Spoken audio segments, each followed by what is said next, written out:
The first hint of morning had barely touched Portland when the house began to shift in a way Helen Pierce recognized instantly, even half asleep. It wasn't the sound of footsteps or the creak of the old craftsman floors. Gerald had learned long ago how to move quietly when he wanted to. It was his breathing, a subtle, strained rhythm, clipped and uneven, as if he were trying to swallow panic with each shallow inhale. In the dimness of their bedroom, it sounded almost foreign. Helen did not open her eyes. She didn't need to. Her mind registered the change long before her body did, and an old instinctive stillness settled over her. She remained motionless on her side of the bed, one hand resting lightly on the cool expanse of empty sheets he'd vacated. Her face was calm, almost frozen, as if sculpted into an expression that could not be startled, shaken, or broken anymore. Behind her, Gerald moved with an urgency he tried and failed to disguise. He pulled on the clothes he had placed on the chair the night before, jeans, a sweater, and the jacket he wore when he didn't want anyone to notice him leaving. He didn't turn on the light. He didn't pause to glance at her. Every movement was stiff, mechanical, touched with the kind of nervous excitement that blooms only in men who believe they are about to start a better life, far away from the one they built. His heavy old suitcase, scuffed, buckled, familiar, waited by the bedroom door. He lifted it with a grunt, the sound muffled but unmistakable. Then he slipped into the hallway, pulling the door closed behind him with a careful, practiced hand. None of it startled Helen. None of it surprised her. She lay in the dim silence, listening. A moment later came the soft, hollow thud of the front door shutting. The air in the house shifted again, lighter now, emptied of his presence. Helen finally opened her eyes. The room was still half dark, washed in the pale blue of a Portland morning not yet formed. She rose slowly, without hurry, as though her limbs were guided not by emotion but by certainty. Crossing the hardwood floor, she drew back the curtains and looked down onto the street below. Gerald's SUV was parked under a street lamp, its windows reflecting the gray drizzle beginning to gather on the glass. She watched him emerge from the shadow of the porch, lugging the suitcase to the back seat. He didn't look toward the house, not even once. He slammed the door, climbed into the driver's seat, and pulled away from the curb with an eagerness that said everything he never voiced aloud. Helen's arms folded loosely across her chest. Not a single tear formed. Not a tremor touched her jaw. All she felt was a quiet, numbing stillness that settled over her like the morning fog creeping through the neighborhood. For a long time, she simply stood there. 30 minutes later, her phone lit up on the kitchen counter. A single message. She walked over, tapping the screen with the deliberate grace of someone who already knew what she would find. The photo filled the display instantly. Gerald on a plane at Portland International Airport, leaning into the frame with a ridiculous half smile, kissing the cheek of his 20-something assistant, Rachel Torres. Rachel's expression was smug, triumphant, as if she believed she had stolen something meaningful. Beneath the image, Gerald had typed, "Goodbye, Helen, I'm leaving you with nothing." Helen stared at the words. 1 second, 2, her face, at first unreadable, shifted by a single degree. The corner of her mouth lifted, not in amusement, not in heartbreak, but in something colder, sharper, and far more dangerous. A faint, chilling smirk. Because what Gerald Pierce didn't know, what he couldn't have imagined in his most desperate calculations, was that 15 minutes before he carried that suitcase out the door, while he was still fumbling with the zipper and rehearsing his escape, Helen had already made a phone call. One call. A quiet, deliberate choice that would unravel everything he believed he controlled. The photo did not break her. It confirmed she had been right on time. Days before Gerald ever lifted that old suitcase, Helen had already begun to sense the shape of his betrayal. It started the way many quiet revelations do. Small details, almost nothing at first. A perfume she didn't own lingering on the collar of his jacket. A restaurant receipt tucked sloppily into his pocket, marking a table for two at a place she knew he'd never take her to. Late nights justified by talk of potential clients that never materialized into names or invoices. Helen tried, in the beginning, to convince herself these were coincidences, but each new trace formed a pattern too deliberate to ignore. And one evening, while Gerald showered, she reached for his phone, not impulsively, but with a steady hand guided by something deeper than suspicion. The screen was unlocked. Messages waited. She opened them. Rows of conversations with Rachel Torres unfurled like a wound. Photos, explicit comments, Gerald's voice messages dripping with crude affection for the young assistant. And woven through all of it were lines that cut sharper than infidelity itself. She's dead weight. Once I drain the account, we're gone. She won't see $1. The business will fold without me anyway. Helen's breath did not quicken. Her heartbeat did not spike. She read every word slowly, deliberately, as if examining evidence already expected. The shock had come long ago. This was only confirmation. The next morning, she drove into downtown Portland, the sky low and silver with early winter clouds. She parked outside the Whitmore Accounting Building, a modest 2-story brick structure she had visited many times over the years. Samuel Whitmore had handled the financial side of Pierce Woodcraft's LLCs since the beginning. He had known Helen and Gerald through lean years, better years, and more recently, years marked by attention he had politely pretended not to notice. Samuel opened the door before she even knocked, his white eyebrows raised in concern. "Helen, you look pale. Come in." She stepped inside, sat opposite his desk, and quietly placed Gerald's phone on the polished wood surface. She didn't cry. She didn't ask for sympathy. She simply scrolled to the messages and turned the screen toward him. Samuel read in silence. The crease between his brows deepened. When he finally leaned back in his chair, his voice was low, taut, and furious. "That man is out of his mind," he muttered, "and he's a fool if he thinks he can empty company accounts without consequences." Helen met his eyes, steady and calm. "I need your help. Whatever we do must be legal, clean, precise." Samuel nodded, already pulling folders from a drawer. "Then we start immediately." For the next several hours, they pieced together the evidence. Bank statements showing irregular withdrawals, documentation of unauthorized loans Gerald had taken under the business's name, transfers to accounts Rachel had access to, purchases that had nothing to do with lumber, hardware, or machinery. Each page revealed another layer of misconduct that Pierce Woodcrafts could not absorb without collapsing. Samuel moved with the sharp focus of a man who despised injustice. "If he's planning to run," he said, "you need to protect the company before he burns it to the ground." By late afternoon, Samuel had already drafted the paperwork. They reviewed each document line by line.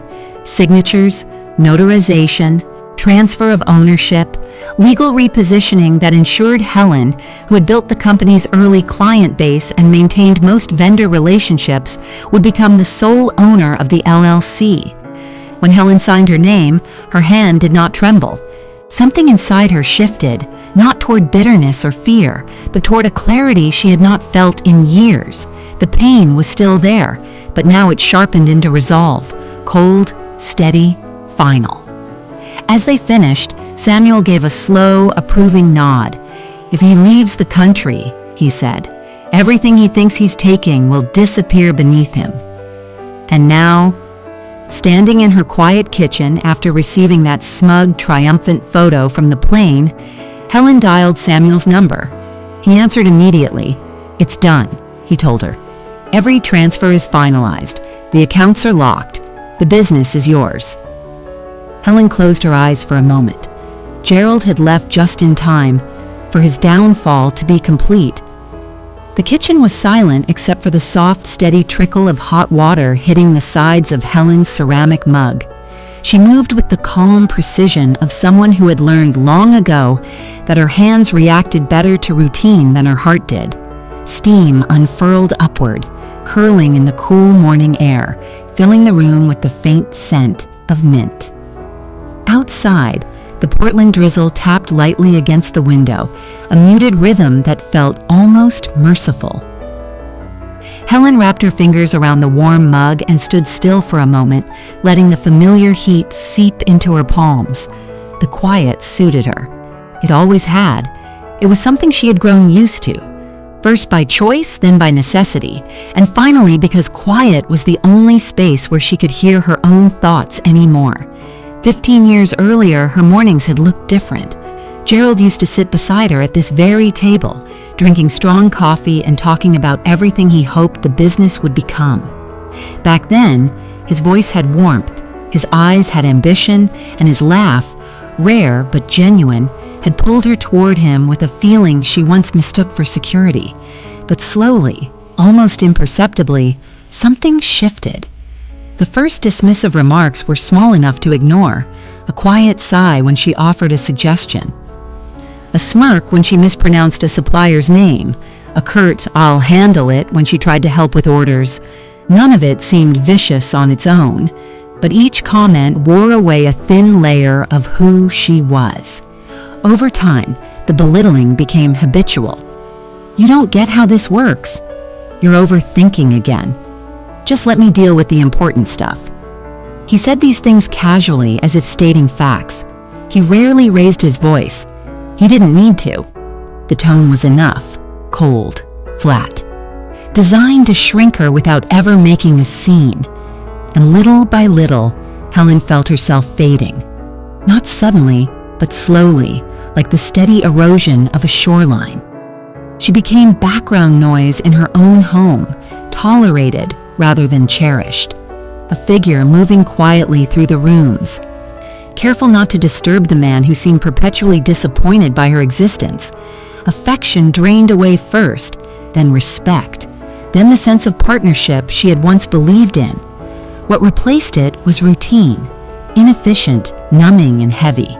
They stayed married not because they were building a life, but because the habit of waking up next to each other was easier than confronting the emptiness between them. When Rachel Torres entered Gerald's life, his cruelty sharpened. He came home more distracted, more irritable, more emboldened in the way he spoke to Helen, as though Rachel's admiration somehow entitled him to disdain his wife. Arguments weren't really arguments.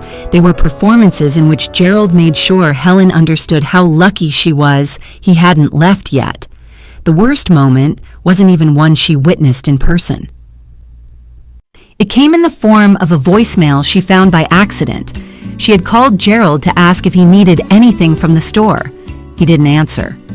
Minutes later, a notification signaled a new voice message. She assumed it was him calling back. Instead, she heard laughter. Gerald's laughter, bright and mocking, a sound she hadn't heard in years. Then Rachel's giggle, and then Gerald's voice, clear and cutting. "Helen, she's hopeless. Barely knows where anything is. She couldn't run a lemonade stand without messing it up." Rachel laughed harder. Gerald kept going. "I swear the woman would lose her own shadow if I didn't remind her where to step." The message ended mid-laughter. Helen remembered staring at the phone, her breath caught in her throat, not because his words surprised her, but because they confirmed the truth she had been trying to ignore. For years, she had convinced herself he was simply stressed, tired, worn down by life. But that voicemail stripped away every excuse. Her patience didn't shatter with noise or fury. It fractured quietly, decisively, like a crack forming in ice, a clean break, a point of no return. Standing now in her kitchen, her tea cooling between her fingers, Helen understood with stark clarity how much of her identity she had surrendered. She had lived as a shadow, an outline of a woman who once had dreams, confidence, and a steady voice of her own. But not anymore. Something inside her had shifted, small but absolute. Not anger, not yet, just resolve. Quiet, cold resolve that sat deep in her chest and refused to move. Her transformation had already begun. The morning light had shifted by the time Helen finished her tea, settling into the soft, muted glow Portland was known for. Gray skies, gentle drizzle, a calm that felt strangely fitting. Her phone buzzed again, but this time it wasn't Gerald. It was Samuel Whitmore. She answered immediately. "Helen," he said, his voice firm, steady, reassuring in a way only years of loyalty could shape. "I just want you to hear it again. Everything is finalized. All business accounts, operating funds, savings, everything tied to Pierce Woodcrafts is under your name now, legally and cleanly." Helen breathed out slowly. Not relief exactly, but confirmation. "And the debts?" she asked. "His," Samuel replied without hesitation. "All of them. The personal credit lines he opened behind your back, the unauthorized business loans he filed for, the $80,000 he took last fall, the additional $120,000 the bank is still reviewing. Every cent is tied to him personally. Not to you, not to the LLC. He'll have to answer for all of it." Helen closed her eyes briefly, absorbing the reality. Gerald had spent years believing himself untouchable, hidden behind a veneer of authority and false competence. But now, the financial wreckage he created belonged solely to him. For the first time in a long while, the consequences were finally pointed in the right direction. "Thank you, Samuel," she said quietly, "for everything." "You didn't deserve any of this," he replied, "but at least now you're protected." After the call ended, Helen stood in the center of the kitchen, listening to the lingering silence. She felt the weight of the moment, not heavy, but grounding, like the first deep breath after holding in too much for too long. She began to walk through the house, room by room. In the living room, she let her fingers brush over the back of the couch, the fireplace mantel, the wooden coffee table Gerald always claimed was his design, though she knew he had done little more than approve the stain color. The room felt different now, not a shared space, not a borrowed life, hers. In the hallway, she paused by framed photographs that once represented a family she tried desperately to hold together. One by one, she took the frames down, stacking them neatly on a chair for later sorting. She was not sentimental today. She was reclaiming. In their bedroom, she opened the closet and surveyed the empty space left behind after Gerald's departure. The hangers he once used swung lightly, tapping each other like faint echoes. Helen didn't flinch at the sight.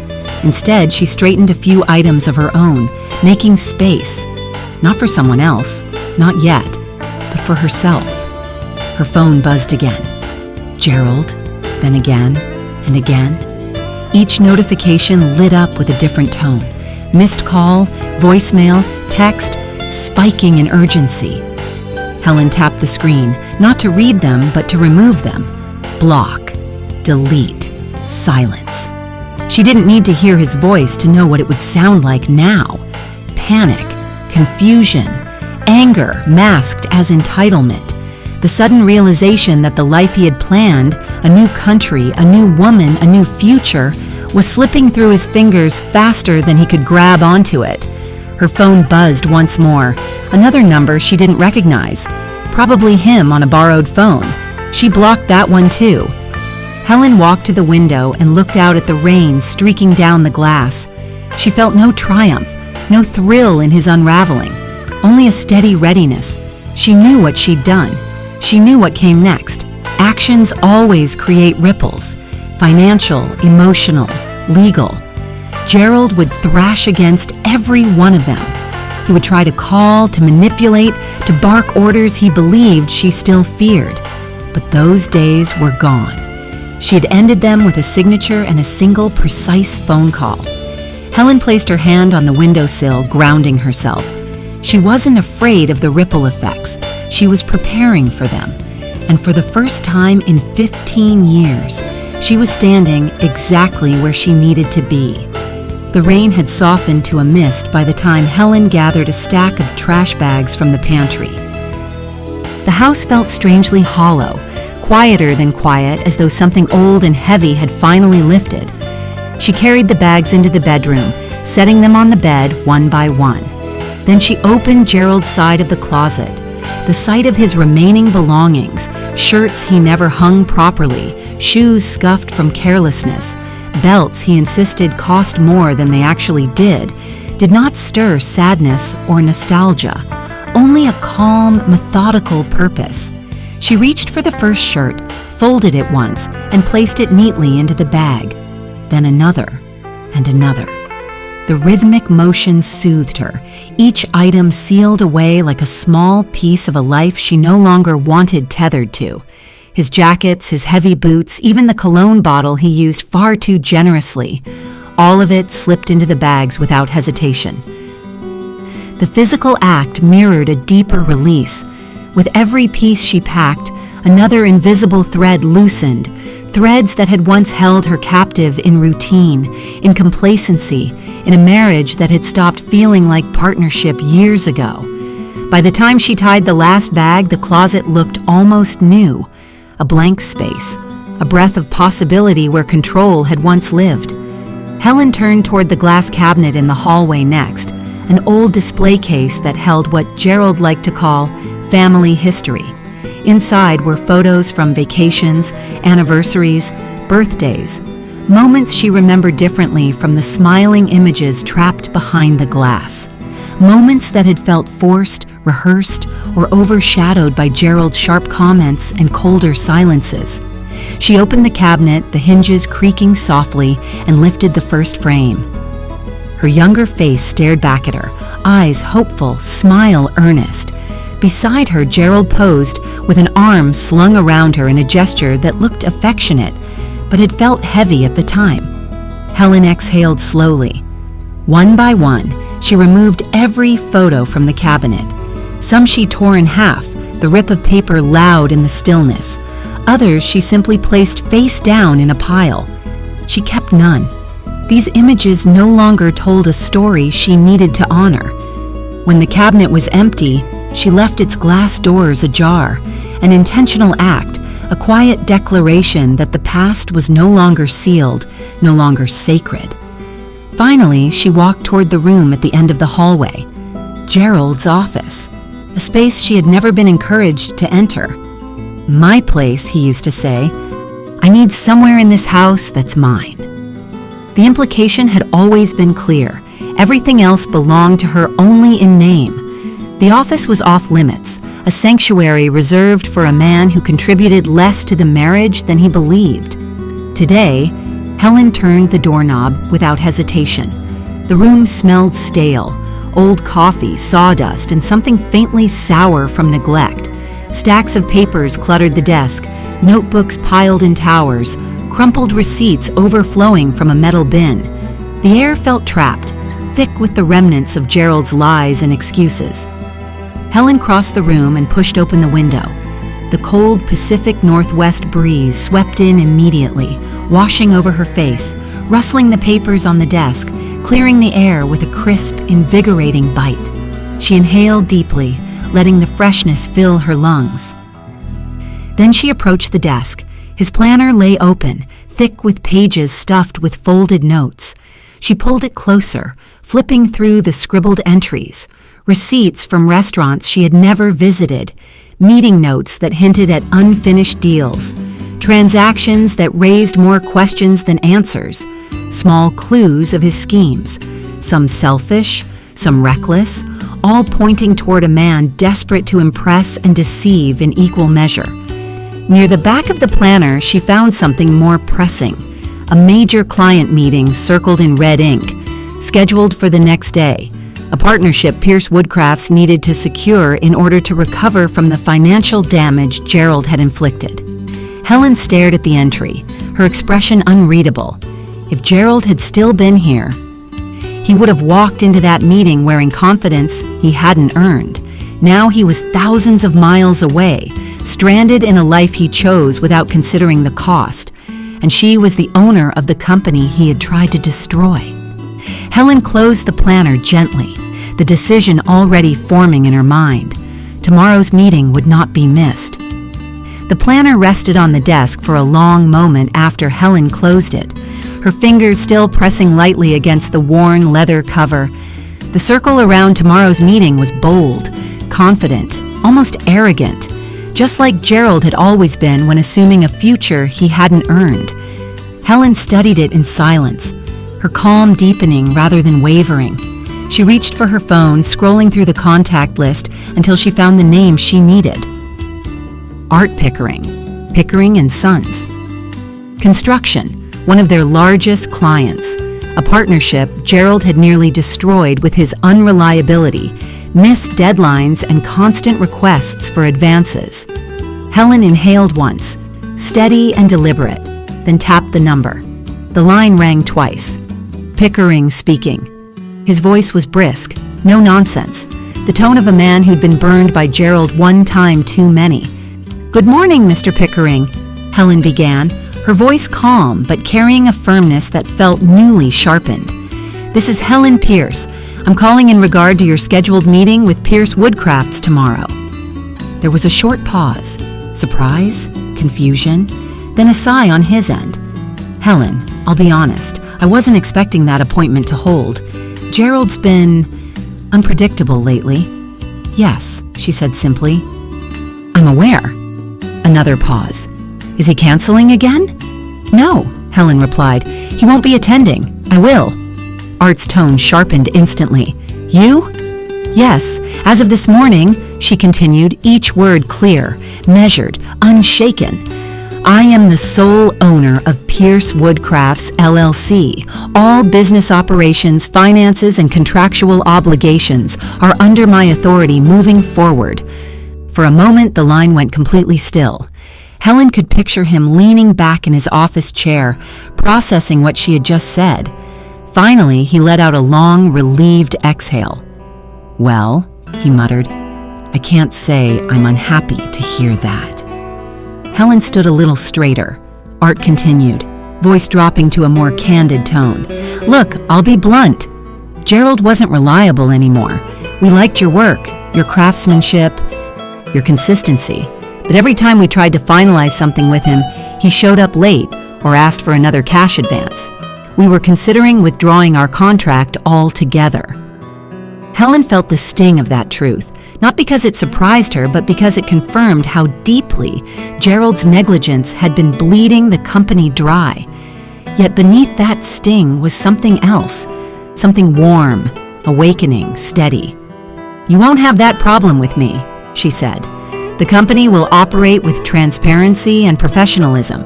I can assure you the meeting is still on, and the work we agreed upon can move forward." "That's good to hear," Art said, his tone now cautious but hopeful. "Are you handling the transition on your own?" "Yes," she replied, "and it's already underway." Another silence, this one softer. "Well then." "Helen," he said finally, "I look forward to meeting you tomorrow. It'll be good to speak with someone who actually cares about the business." "Thank you," Helen said, her voice gentler now. "I appreciate your trust." After the call ended, she remained still for a moment, letting the reality settle. The shift in power was no longer theoretical. It had weight. It had consequences. And it had already begun to reshape the world Gerald believed he ruled. For the first time in years, Helen felt the faint, steady pulse of something she thought she had lost: professional identity, pride in her work, the sense that she was capable of building something that didn't require permission or apology. She ran her hand over the clean surface of Gerald's desk, no, her desk now, and exhaled slowly. She wasn't just maintaining the company. She was reclaiming it. And tomorrow she would walk into that meeting not as someone's wife, not as an accessory to a man's ambition, but as the rightful owner of everything he had taken for granted. Helen had just finished sweeping the last of Gerald's discarded papers into a box when her phone rang again. This time, the name on the screen froze her mid-movement. Chloe. She answered immediately. "Sweetheart." What came through the speaker wasn't a greeting. It was a choked, trembling breath, then another. Then the sound of her daughter crying in a way Helen hadn't heard since she was a girl. "Mom, what's happening?" Chloe managed between sobs. "Dad just called me and said, you stole everything from him, that you..." that you lost your mind. Helen sat down slowly at the edge of the bed, her expression steady even as her heart tugged at the sound of Chloe's pain. "Take a deep breath," she said softly. "Tell me exactly what he told you." "He said you locked him out of the accounts," Chloe continued, voice breaking. "That you took the business from him, that you're trying to ruin him. I didn't know what to believe." Helen let out a quiet exhale. Not frustration, not despair, but a weary confirmation of what she already expected. Gerald was panicking, and when Gerald panicked, he lied, viciously, recklessly, always to serve himself. "Chloe," she said gently, "your father is not telling you the truth." A shaky pause. "Then tell me what is true." Helen didn't hesitate. She had promised herself years ago that she would never burden Chloe with marital ugliness, but that vow no longer served either of them. It was time to lay the truth bare, not to wound, but to free. "Your father has been unfaithful for a long time," Helen began, her tone calm and even, "with his assistant, and he planned to take money from the business and leave the country with her." Silence, then a small, wounded whisper. "Mom." "No. I found messages," Helen continued. "Plans he made, things he said about me, about the company. He didn't just betray our marriage. He financially sabotaged the business. He took out loans under the LLC. He ran it into debt, and he intended to disappear." Chloe's breathing grew rapid again, but this time it wasn't confusion. It was shock, hardening into something sharper. "So when he told me you were the one ruining everything," she said slowly, "he was trying to cover what he did." "Yes," Helen answered. "He is frightened because his actions finally have consequences." Another long, heavy pause. Then Chloe spoke again, but her voice had changed. The softness was gone. "How dare he," she whispered, fury trembling at the edges. "How dare he call me crying, pretending you were the one who hurt him?"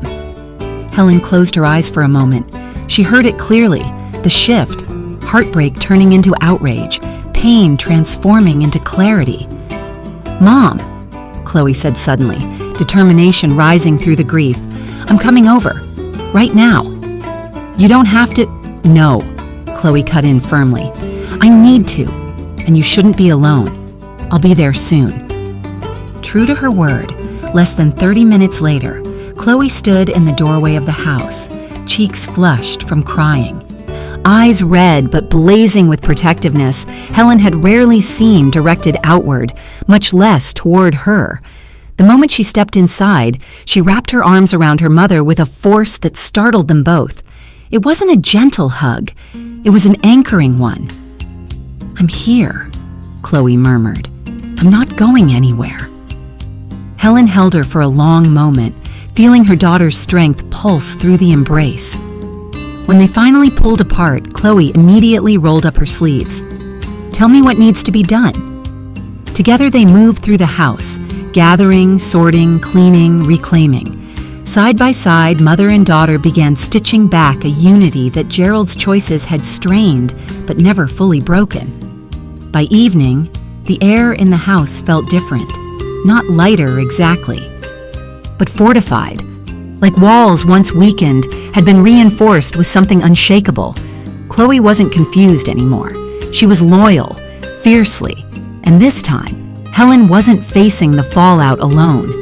Thousands of miles from Portland under the harsh fluorescent lights of Kahului Airport in Maui, Gerald Pierce stood at an airline counter, shoulders tense, jaw clenched, sweat gathering at his temples. The terminal buzzed with the casual chaos of tourists dragging suitcases, families returning home, and couples starting vacations. But for Gerald, the world felt like it was narrowing into a cold, suffocating corridor. "Sir," the airline agent repeated politely, "the card was declined." That can't be right," Gerald snapped, pushing the card forward again. "Run it one more time." She did. Same result. Declined. He reached for another card, platinum, embossed, once a source of his pride. Declined. Then the business card. Declined. Even the emergency card he never told Helen about. Declined.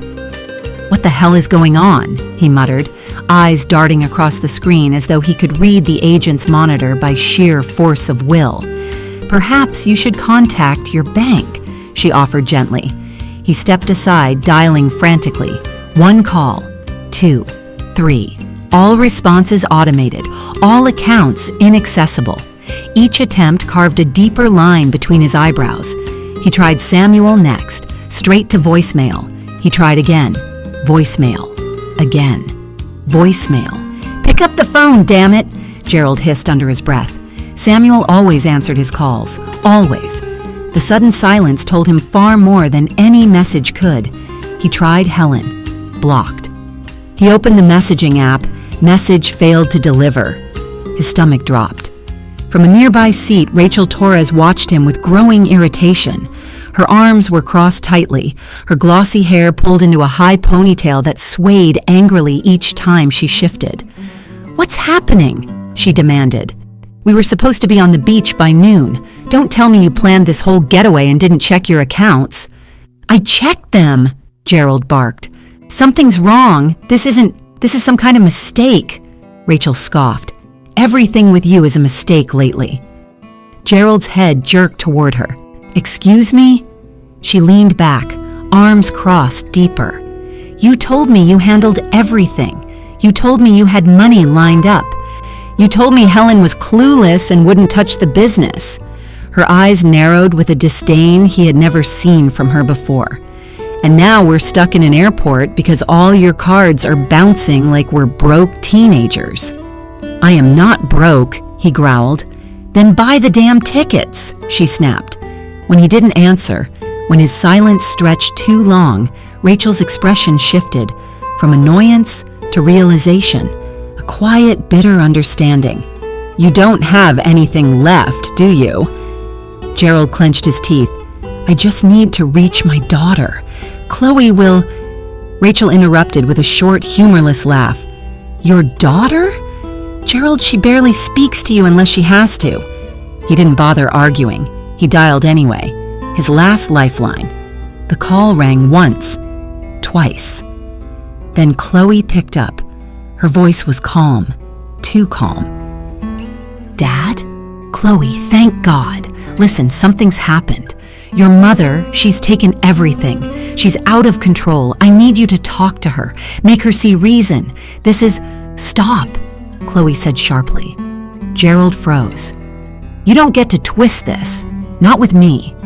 Her tone was cold, steady, nothing like the girl who once scrambled to defend him during arguments. "I know everything. Mom told me the truth about the affair, about the money, about the plan to leave us." Gerald's breath stilled. "Chloe, sweetheart, don't," she cut him off. "Don't call me that, and don't contact us again. You betrayed our family. That was your choice. Now live with it." Before he could respond, the line went dead. He stared at his phone as though it had physically struck him.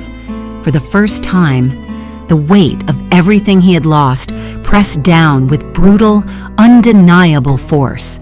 He had no access to money, no business to return to, no partner who trusted him, no daughter willing to pick up the phone, no wife left to forgive him. And when he lifted his gaze, Rachel stood watching him with the same cold contempt he had once reserved for Helen. Dismissive, unimpressed, utterly finished. "You know what?" Rachel said, grabbing her purse. "I'm not wasting my time on a man who can't even buy his own plane ticket." "Rachel, wait!" But she was already walking away, heels clicking sharply across the polished airport floor, leaving him stranded under the humming lights, drowning in the consequences of his own making. Gerald sank onto a bench, hands trembling, vision blurring around the edges. Panic swallowed him whole. This wasn't the new life he imagined. This was the collapse.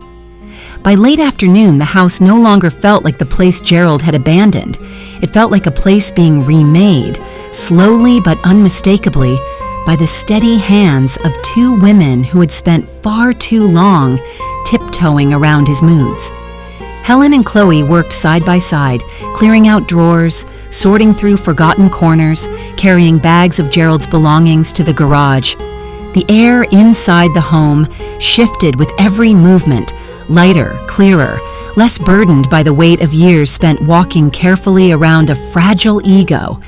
It wasn't just the physical mess they were cleaning, it was the residue of silence, the unspoken apologies, the swallowed reactions, the years of pretending something was fine because any challenge, any disagreement, risked setting Gerald off. At one point, as they folded blankets in the living room, Chloe paused, her hands stilling. "Mom," she said softly, "why didn't you ever tell me how bad it was?" Helen glanced over, her expression gentle but resolute. "Because you were young, and then you were busy building your own life. And She hesitated, searching for the right truth. "I thought I could handle it."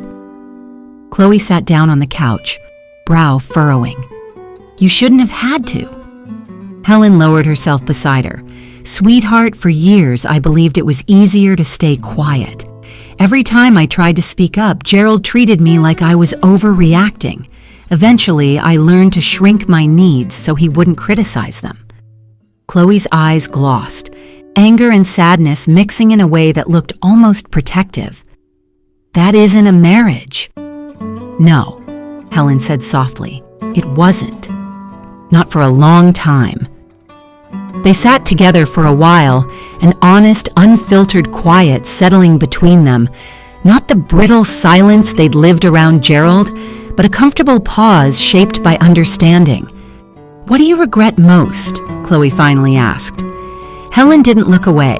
She didn't soften her voice or take time to phrase it more gently. "Not leaving earlier."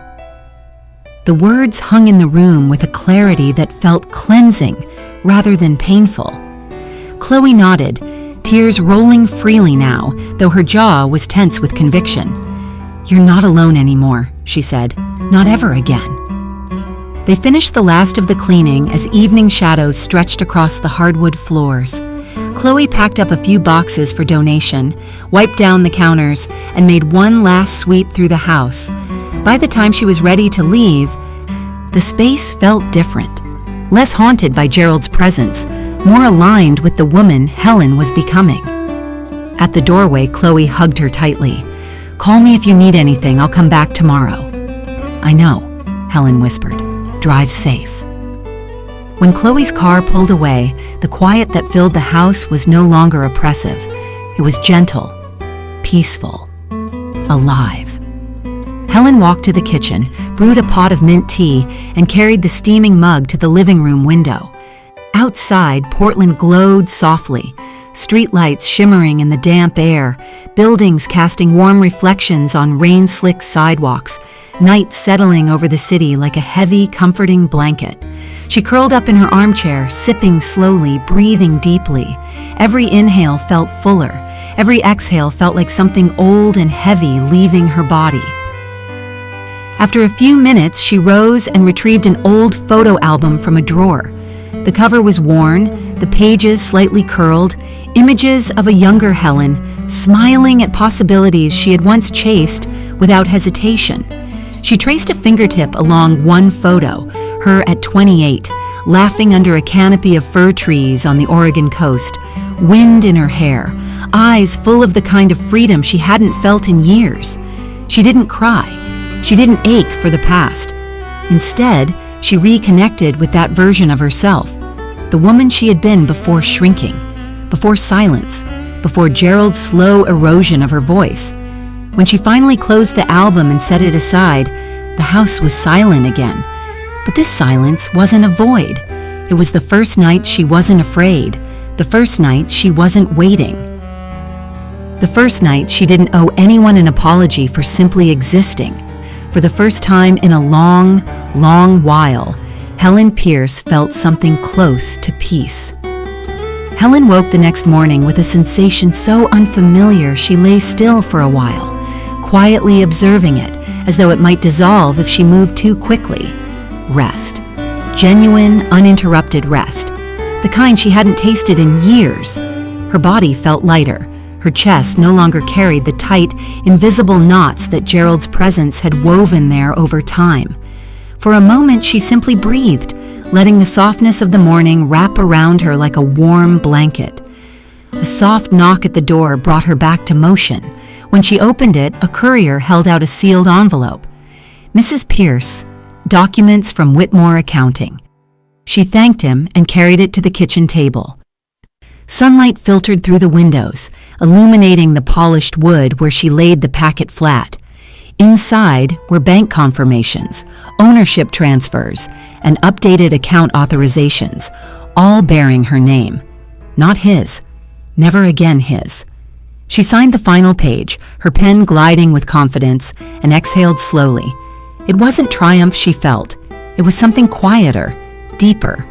Legal closure settling into her bones. She opened her laptop next. A cluster of new emails awaited her. Samuel confirming additional filings, vendors asking about next steps, Art Pickering thanking her again for the call and expressing optimism for tomorrow's meeting. Helen read each message with a clarity she hadn't felt in decades. These weren't burdens. These were building blocks. Her phone buzzed with a reminder she'd set the night before. Salon appointment, 11:30 a.m., downtown Portland. She smiled faintly at the thought. Something simple, something for herself, something she hadn't bothered with in far too long. By late morning, she stepped into a small salon tucked between a bookstore and a bakery, the scent of eucalyptus and lavender drifting through the air. A stylist with warm eyes greeted her. "What are we thinking today?" Helen touched her hair, the silver strands woven through the darker ones. She used to hide them. Gerald once commented that gray didn't suit her, that she should keep up appearances. "Not today. Just a trim," Helen said. "But keep the silver. I like it." The stylist smiled. "It looks beautiful on you." As the scissors moved, locks of tired years fell to the floor. Nothing dramatic, not a transformation forced by rebellion, but a deliberate step into her own skin. Afterward, instead of heading straight home, Helen walked to a quiet restaurant she'd passed countless times, but never dared to enter, because Gerald found it pretentious. She chose a table by the window and opened the menu slowly, savoring the freedom of choosing what she wanted. She ordered a dish Gerald always disliked, and dessert, and tea, her favorite mint blend. When the food arrived, the simple act of eating alone, without judgment or tension, felt like an act of self-creation. As she walked back through the late afternoon drizzle, the city lights beginning to flicker on, she felt grounded in a way she hadn't since her 20s. The streets of Portland, once places she rushed through, now felt open, full of possibility. When she reached home, her phone vibrated against her bag. A missed call from Gerald, then another, and a voicemail. She didn't listen. She deleted the voicemail, blocked the number again for good measure, and placed her phone face down on the counter. His voice, his choices, his consequences, none of them had a place in this new chapter. On the dining table, she spread out her planner and made notes for the week ahead. Monday, meeting with Art Pickering and Sons Construction. Tuesday, appointment with a real estate agent to view an apartment in the Pearl District, smaller, brighter, closer to the things she wanted in her life. Wednesday, visit to Samuel's office to finalize the last legal steps. Each line she wrote steadied her more, anchored her more, returned her more to herself. Later, she stood by the living room window with another mug of mint tea. The Portland skyline shimmered in the wet evening, streetcar lights gliding past, reflections dancing across the pavement, the hum of a city that felt newly alive. Inside the quiet house, she wasn't lonely. She was alone in the best possible way. No footsteps to brace for, no sharp words lurking around corners, no draining presence to shrink beneath. Just Helen, finally Helen, standing firmly in her own life. Her past had unraveled. Her old roles had fallen away. The silence around her was no longer a void but an open horizon. For the first time in decades, her future wasn't an echo of someone else's choices. It was hers, genuinely, unapologetically, beautifully hers.